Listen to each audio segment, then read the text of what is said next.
Okay guys, there's been some requests for a more detailed step-by-step guide to how I make these birds of prey, these open-winged birds of prey.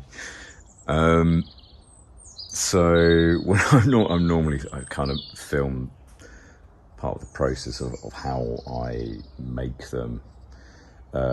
But I guess I don't go into great detail because I'm just basing it on my own YouTube watching, I guess, and I'm quite an impatient guy, and generally once I've got the gist of something anyway, I then fast forward and move on. But then anyway, I'll talk a little bit about today how I made this owl. So I guess this was made out of, I think it was a piece of the actual slab, the outer edge, and it warped and it had this kind of natural curve to it anyway. I mean, if you've got some bits of wood like that, then they're ideal for this. So, you always have them curved, like that, if you see what I mean. And that works to your advantage because it's like you've got a bigger piece than what you actually have. So I generally make these out of I guess this one was about 3 inches thick, I guess, with a slight curve to it. So I always try and have the top of the head here with this owl, that will be the deepest, thickest point, and then again with the feet, so the bird is curved, okay. And then with this particular piece, I've got the wings, so these tips here, again, they're at the deepest point, I guess, and then I taper them in back towards the head, all right. And then just having a look here, so these big feathers, and you have, they all lead back to these joints. So kind of like imagine that this was an arm, this would be the upper arm section, the elbow would be here, then you have the forearm running out to here, and these feathers run into these joints. So whenever you're we'll talk about that later on, drawing these feathers in before you actually carve them, you run them back in a line to an imaginary point along that joint, and then you get more of a realistic look. It's just stuff like that adds, to a better, more realistic looking bird. So the wing feathers, these bigger sections, there's about 10 which run to this joint here, which would be like the equivalent of your forearm, say. There is approximately 10 feathers which run into that joint, and they're called the primary feathers, okay. And then down here, next section of big feathers are the secondary wing feathers, which run into this joint.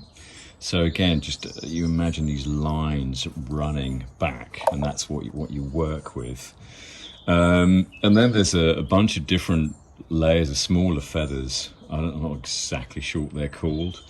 And you can be as detailed with them as you like, artistic interpretation and all that. Generally, my formula is I carve a layer in deeper into the midsection of this wing, okay, and then I'll do another layer. So you see how I've got this line here, and I've got this other line here, and then over here, I carve the feathers at the lowest point of the wing, okay. So what I've done, I quite like this effect that I've done on this bird, and it's one of my favourite ways of carving these other feathers. It's a much quicker way, whereas I have been actually marking them out with the chisel, hammer and chisel. It takes a longer time. So And I actually prefer this other method, and I prefer the way it looks, and it also means I can have more time to do different details on the bird as well, rather than just focusing on carving these wing feathers out. So one of the tools I use for that actual process is this orbital sander, and which is here, and it's brilliant. The reason why I like it is you can change the speed. It's not a random orbital either, so it just carries on digging into the wood. It doesn't sort of stop like it's on a clutch like some of these random orbital sanders are. So what I would do there is I literally just wang it in there, really, and it gives you this lovely tapered look as well, which is just a nice natural look to the feather. So, you know, that's generally what I do. You just keep pushing in there, lift it up and have a look, and that's how you make those feathers once you've got that tapered, that tiered effect. And then later on, we use the blowtorch. It highlights these areas, and it's just a lovely effect. Hello, Roxy. And so how I mark the primary and secondary wing feathers is generally, I'll talk about that again later on, sort of leapfrogging a little bit, is I use this angle grinder with a flap disc, a very coarse flap disc. It's about 40 grit. And, you know, I start off from the outer wing, and you sand in basically an overlap for each feather, so you get that lovely realistic look of the feather for each one. You just keep working your way along, and then once I've done that, I then tidy it up with this, and I guess I go down to 120 grit. Depends on what species I'm using or how tidy I want it to look. And then after that, I've recently purchased this from Arbortech, and it's really good. It's a contour sander, and that just bolts on the end of your angle grinder, and you've got various different grits, so you can go down really smooth. Yeah, so that just bolts on there, and that's a random orbital sander. It's got like a clutch in there, so it doesn't always bite, which is good with this because there's no speed control, so you could soon end up burning the wood or trashing this. And it's got a rubber mount on it, so it's impressive how tight it can get into stuff. So that's the hardest part, and most of the work is actually in the feathers. Obviously, I cut in with the chainsaw to start to remove most of the wood, and I'm nibbling quite tight around here. Obviously, the more you can do if you're confident with a chainsaw, the better, because it speeds up the whole process. It's less work later on. These tail feathers on here on the owl sit in front of the wing feathers, which is a nice effect. And on this one, I've kind of carved its toes and some part of the talons as well. And but it's important to count these wing feathers. And the same with the tail feathers. How many have I got here? 1, 2, 3. There's 11 or 12 generally. Just by looking at pictures. So of the secondary and primary feathers, generally there's about 20 on each wing, and that's pretty similar. And on these owls, they all seem to have this, I don't know what this feather is, there's always this feather that seems to stick up on that elbow joint, which looks quite cool. And on some of the falcons as well, I've noticed that. Not on all birds of prey, or it's not always that predominant, but it is quite a nice feature to add that. So the face, obviously the face is more based upon a barn owl, I'd say its legs look like something else really, but yeah, never mind.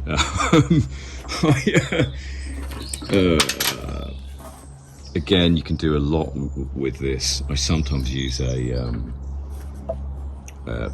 power planing disc that's made by Arbortech, and that really chews out a lot of wood. That's very good. I sand this down quite fine. So things like the toes and the eyes, I will use this selection of materials.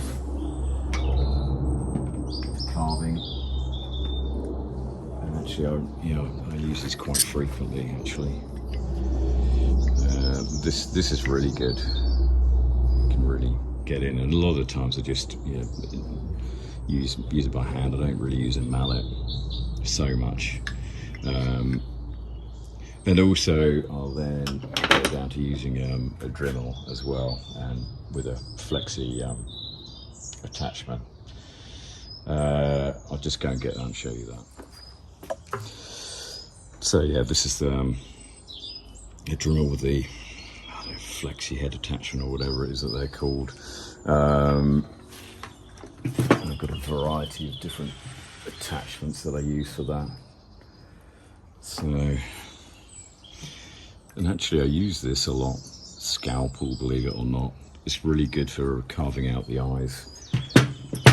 I like to get them a nice-ish shape. Sometimes I'll do them flat and I'll actually just draw the eyeball and put a reflection on that. That's a really nice effect as well.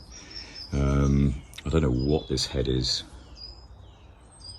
That's brilliant. It really is cool.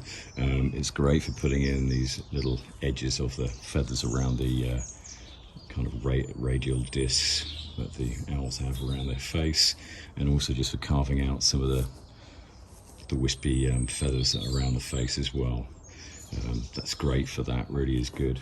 The finer details on the like the quills of the feather, I'll use this, just because actually, even though you indented that, whereas obviously ordinarily it would protrude, when you're going over it with a pyrography, it doesn't really mark it, so it actually highlights it. And on some of the feathers, when they're black, I will actually use this afterwards, and it really shows up that quill. It just adds another realistic effect. Although I still want it to look like it's made out of wood, and that's where I love using the blow lamp for that effect. The way it highlights the grain, and the grain then blends in with the plumage, and you get these beautiful colours. Yeah, it's a real natural look to the whole thing as well. And actually this particular owl, I really like the shape of it, so I made a plywood cutout of it, so I use it as a template, and that's a good idea as well. If you have a shape that you like and you think you can reuse it, then definitely do that. You save yourself a lot of work later on trying to sketch something out. Okay, so other point as well, picking your timber for the piece. For a barn owl, really, I prefer using ash, depending on which country you come from. This is actually oak. It's a little bit too brown. It depends on the piece of oak that you're using. This has got a little bit of brown oak in it, so the heart has been kind of tainted by a fungus, but you get a beautiful colour. But ordinarily I'd use ash because it's paler and it looks nicer, but I'm still waiting for a lot of my ash to dry out. But yeah, oak is one of my favourites really. It's much better for something like a red kite. Colours are more suited for that. So kind of I'll move on. I've kind of gone into the wrong end really. I was just trying to think, what is the process? I mean, all of this is just something I've made up myself. I haven't really looked at anything else. When I look at other people's work, I always admire it and sort of think, wow, that's so amazing. But I always try and do something slightly different, and that's why I've been playing around in metalwork now as well. Yeah, metal claws, I mean, that's a whole other lesson, really. Not going to go into that right now. So, okay, so some of the designing process tips and advice I'd always give is, we are so lucky this day and age to be able to go online and just grab stuff. I suppose a few years ago I started mucking around with making and building apps. So there's a program I use for some of the graphics, which is called Sketch, and that's really cool. So I'll grab an image, and if you want to be really detailed and picky about what image is going to fit your piece of wood, then I'll normally grab it into a thing called an artboard. And you can put a rectangle over the image, and you can actually measure the size of the rectangle, and it's very good to get an idea of a scale or proportions if you're going to be very picky. But I don't really bother with that per se. You can never find an image that's perfect, that's going to fit bang on. Oh, well, I haven't anyway, for these relief carving style birds of prey. But you can always find, if you look at several, then you can work something out for that. I found that with the some of the falcons or kites or hawks, to get it to fit a plank of wood, you'd probably want something a bit thicker if you wanted the head pointing right directly towards you. I'm probably going to work on a more three-dimensional piece. I have things that are sort of drying out at the moment, spread-winged birds that are perched on various things. But generally what I do is, I haven't got one with me at the moment, but I'll angle the head so it's either looking down or to one side, and you don't need so much wood to do that. It's a bit of a cheat, and actually it's a nice effect as well. It adds a bit of movement to the piece. But if you have a Mac, then I recommend, if you do want to be picky, or sometimes it's quite good to get an idea for scales. I use it for design a lot, to show clients stuff for bespoke pieces, because I know how to use this app, and I can give somebody a rough idea how something is going to look when we're talking about what they want for a particular piece. That's very cool. So if you can learn how to use Sketch, if you have a MacBook or whatever, then I highly recommend it for doing relief carving work. So the other, so the first, I'm kind of going back round in a loop. I'm going back to where I should have started from, really, is actually marking up a piece of wood beforehand. So we'll have a look at that. Okay, so another useful thing you can have, you've probably seen my video, I have that strange kind of hinged piece of wood. I'll try and find an image of it. It's just dead simple, but it means I can support a piece of wood like this, and I can see it basically and work on it. It's really useful for sketching.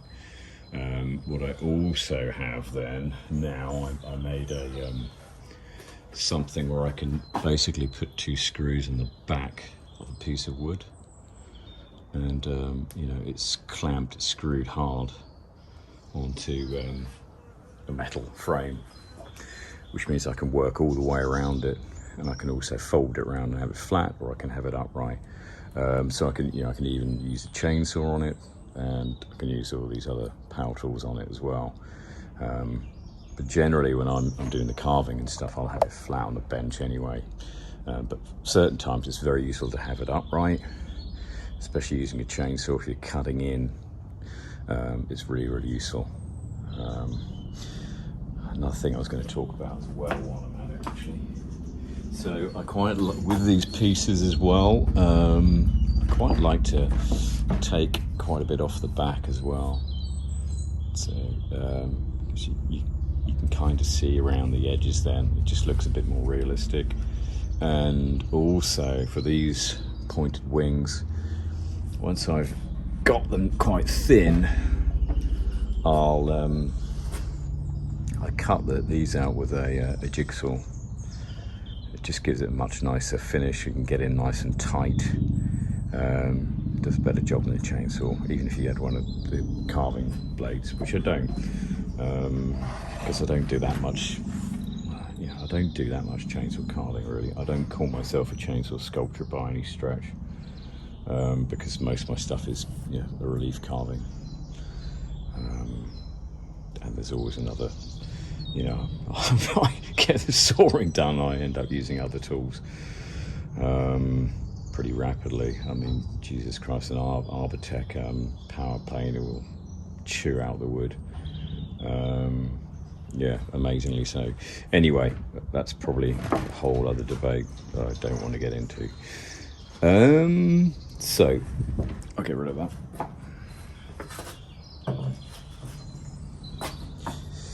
So when I'm marking up other useful things, well, if you want to get things pretty symmetrical, use a tape measure. So I think here I've marked the middle out. This is just a spare chunk of wood I've had lying around, but and one of my favourite things to use is charcoal. Stuff Sharpies, stuff timber chalk, and pencils. Pencils don't show up so much. They're harder to rub out. You might dent the wood a little bit.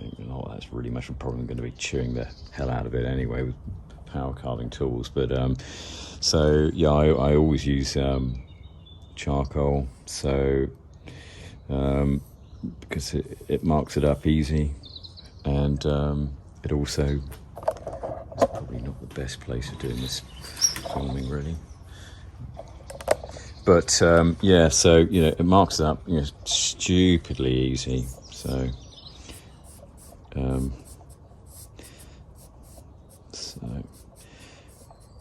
and I always just I put rough features in to start off with. So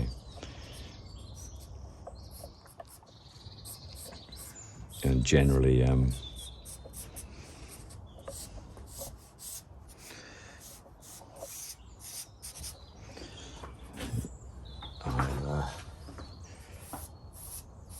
not really going to be doing anything on this. I'm not even copying anything at the moment. Just imagine that we're doing a kestrel or something. So it just gives you something to cut back to as a guideline, or a protector, I think people call it. A protector. And then we'll, and that's generally what I do to start off with.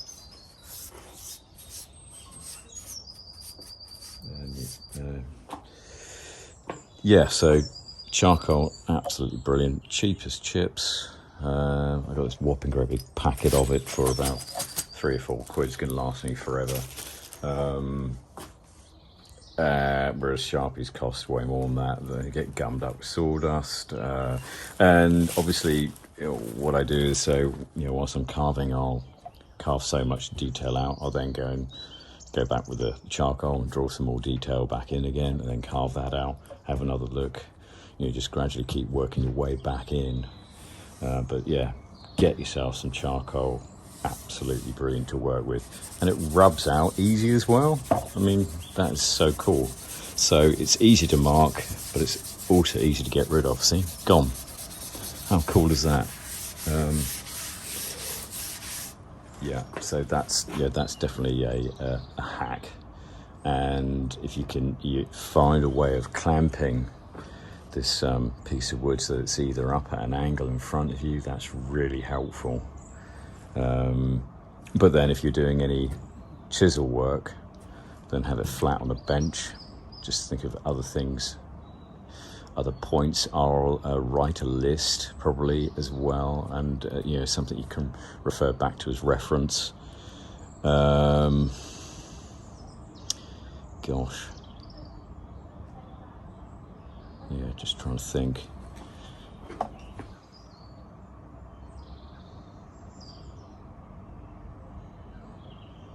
Yeah, that was another point as well. So it's important that, you know, whilst you're doing any carving on the bird, you know, you want to get as much of the detail done on the front. Okay, you want to get as much of this done on the front before you take off anything at the back, because it's then a pain in the arse. It's going to rock around. You have to put wedges underneath it, or if you're really unlucky, which has happened to me, you end up breaking stuff because it's, you know, you've made the wood thinner and it won't, you know, it can't take the abuse. So, you know, leave that section of carving till the very end if you can. And then, you know, so like you're doing these pointy bits, so I always say these towards the end, really cutting out the finer details of the feathers.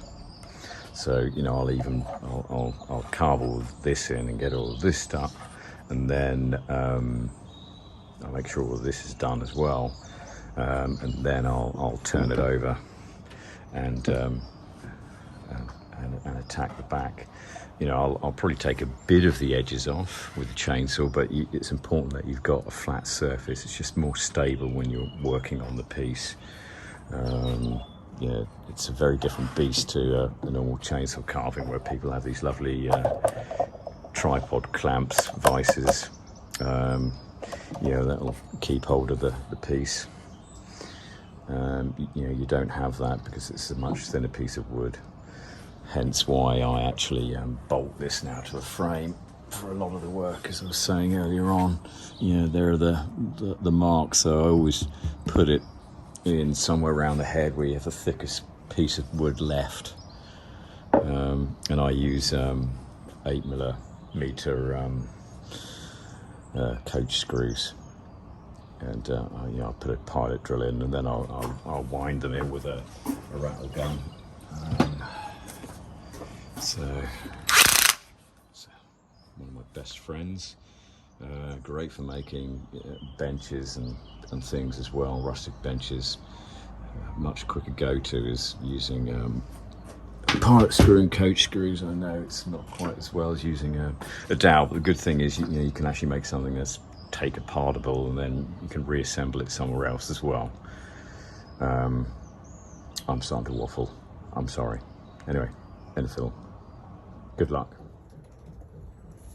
Okay, last but not least, of course, how did I forget that? The pyrography part of it.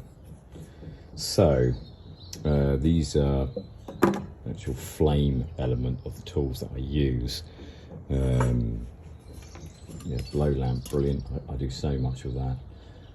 You can even add in shading with it, which is lovely, and it's just the way it picks up. Obviously, different parts of the grain burn at different temperatures in the wood, so you get these beautiful striping effects, and it does kind of look similar to plumage as well.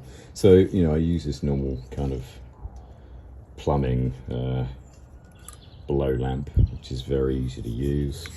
Away you go. Beautiful.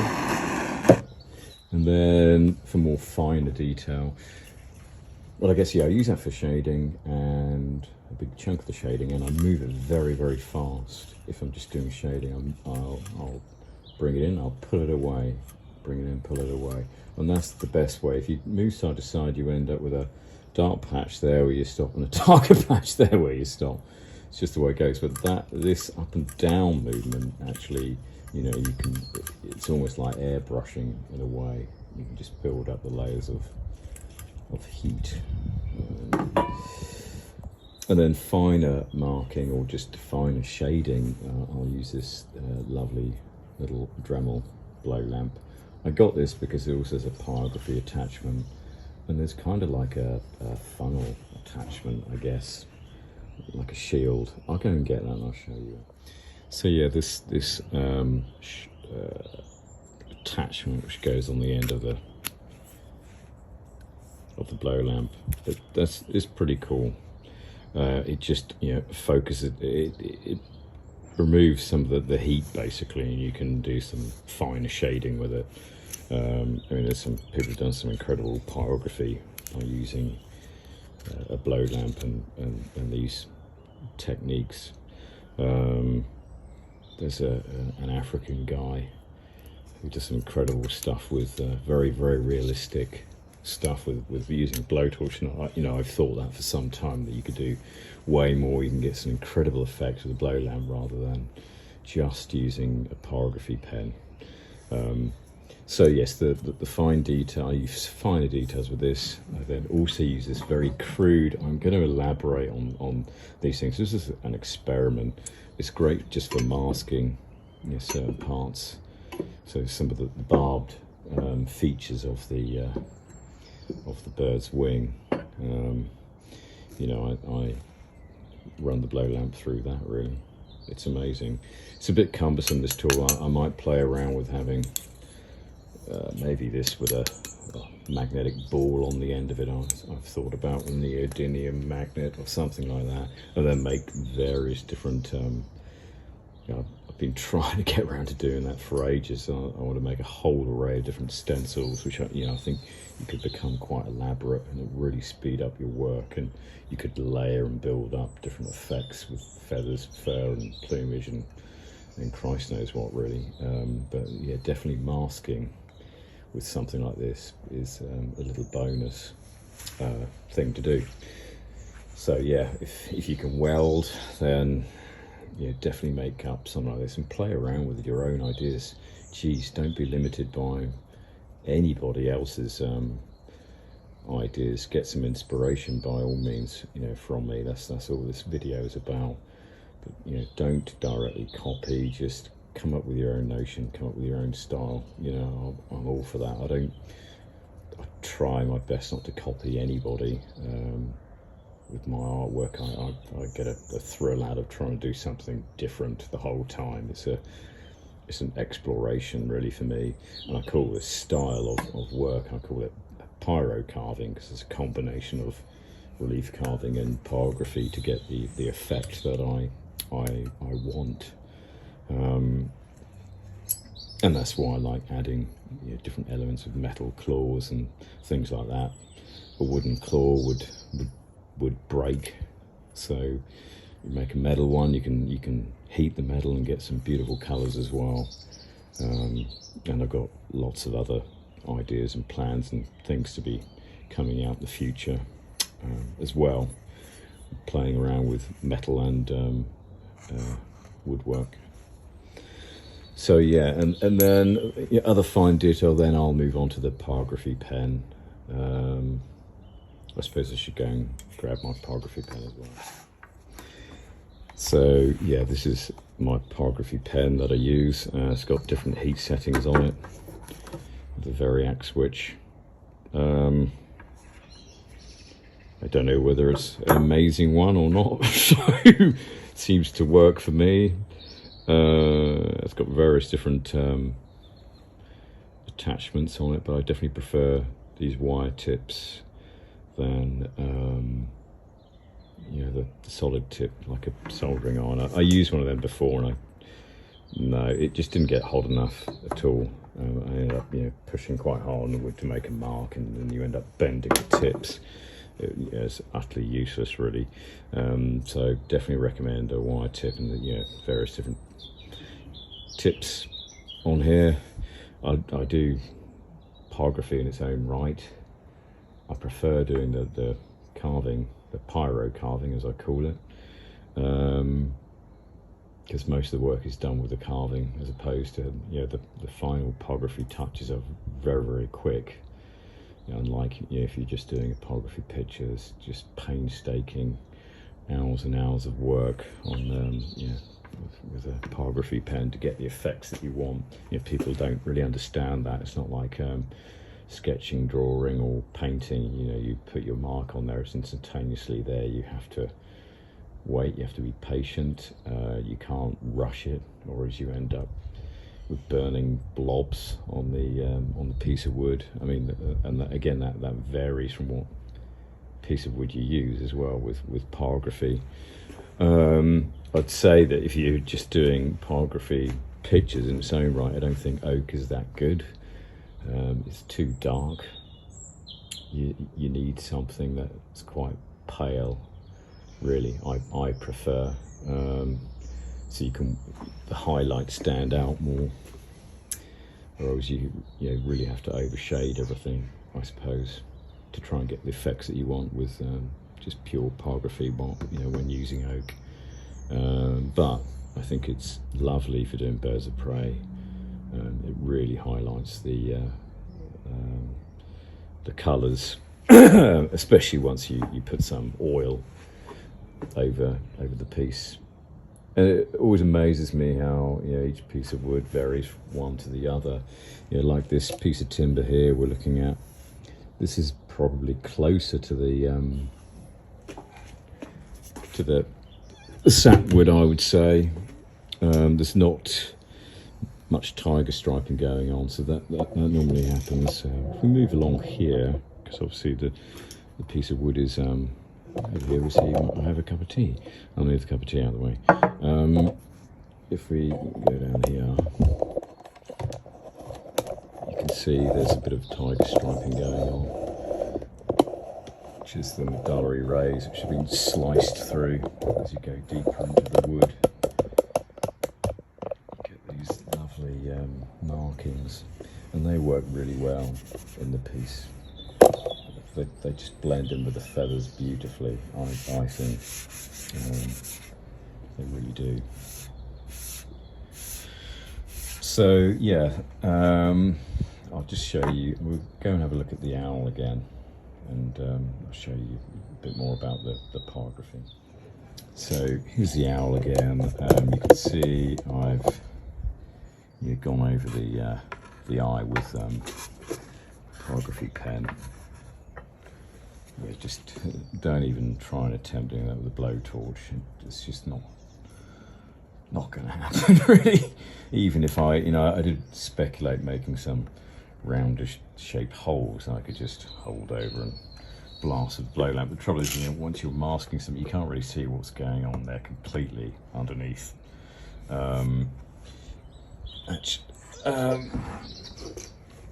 So anyway, and then sometimes I'll colour in some of the darker, you know, it's like barn owl has almost like a bit of running mascara which goes down the corner of its eyeball, and then it's a bit messy around the old beak where it's been crunching on mice and things. If we have a look at some of the bar patterns here, you see, and that's where this comes in really handy. And that's why I tapered it as well. And actually, you know, I can cleverly, I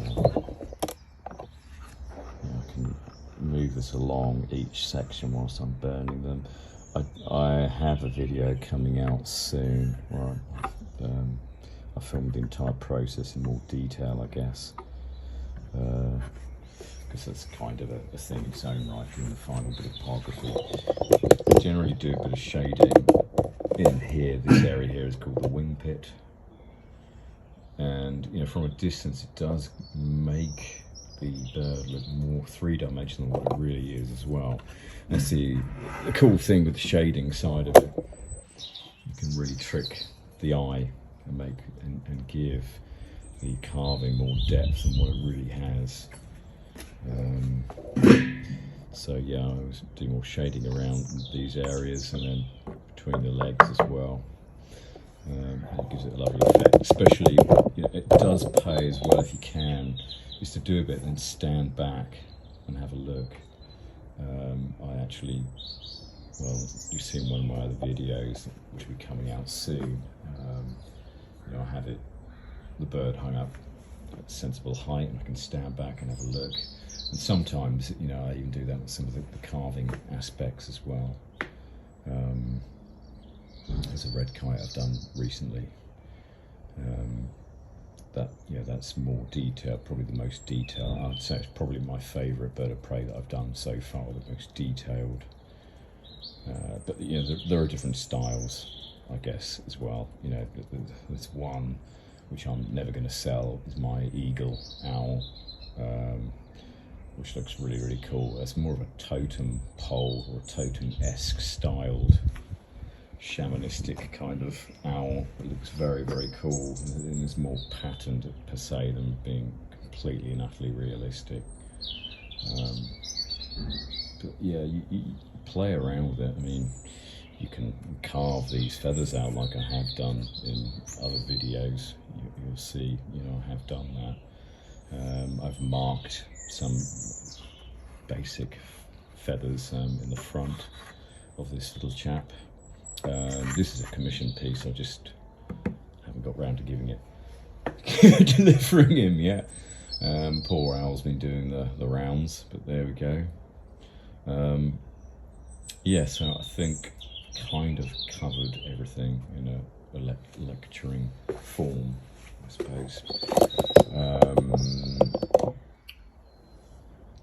Yeah, I struggle to film the entire piece while I'm working. I like to, sometimes I'll just switch the camera off and I'll just keep on working. Yeah, I've got a lot to do. I just get lost in it. And generally, these pieces, I don't stop until they're done. And sometimes I work very long days. I mean, about 18-hour days I've done.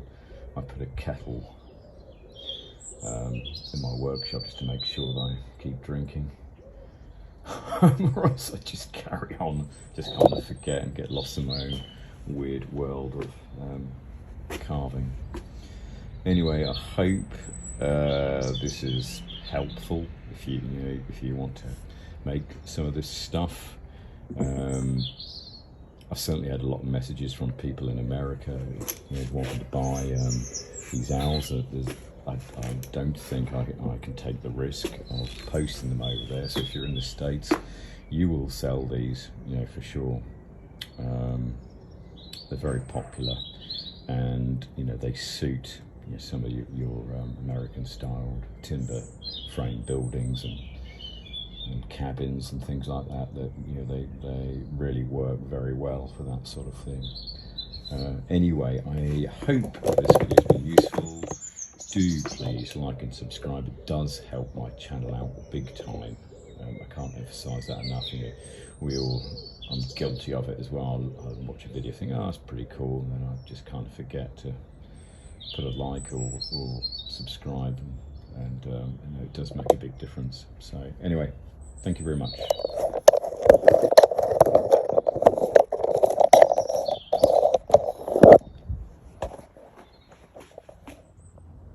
Right, so another thing I haven't really talked about as well is the mounting bracket. I actually don't have one on this at the moment because I pinched it and put it on something else. Poor old owl. Basically, I always make these a standard size. It's very useful. There's many different reasons for that. So for me, anyway, selfishly, they go off to a gallery, and so things go in and things go out again. So it means that as one goes in, one goes out, I can replace it. And the same here as well. I keep stuff here as well to show people. So I advise you to do that, just to standardise everything. You may have a client who wants to swap something or wants another piece, and that's quite a helpful thing. And they're very simple. I'll just show you what I do with that. Okay. Right. So the mounting. So this is the back of the owl. Okay. here's a clamp I've just made because I need another one. So essentially, all I've done with this one, they can be quite elaborate. Sometimes I countersink everything. I'm not at my workshop today, so I normally countersink the piece of alley angle into the piece of wood, and I drill some holes in here and it looks much neater. But what I have done, several of them, is I'll just screw the angle alley, you could use angle iron I guess, onto the bottom of the piece of wood. I also, I did this earlier on, I put a slight angle on the mount so it makes the bird tilt forward. Okay, so I'm just going to go and put this on, and again I screw this over the, the clamp screws I talked about earlier on, and these screws go into the deeper piece of wood. Okay, so this is screwed on now and it's ready to go up. So we're just going to show you how to do that. Okay, so I'm going to hang it on this beam. You can just about make out two screws which stick out about 1/4 of an inch. So those two slots on the aluminium angle will just sit on there. So I don't know whether this is going to work or not, whether you can see the shot. So that one sits on there. You just rock it over and they both sit on there.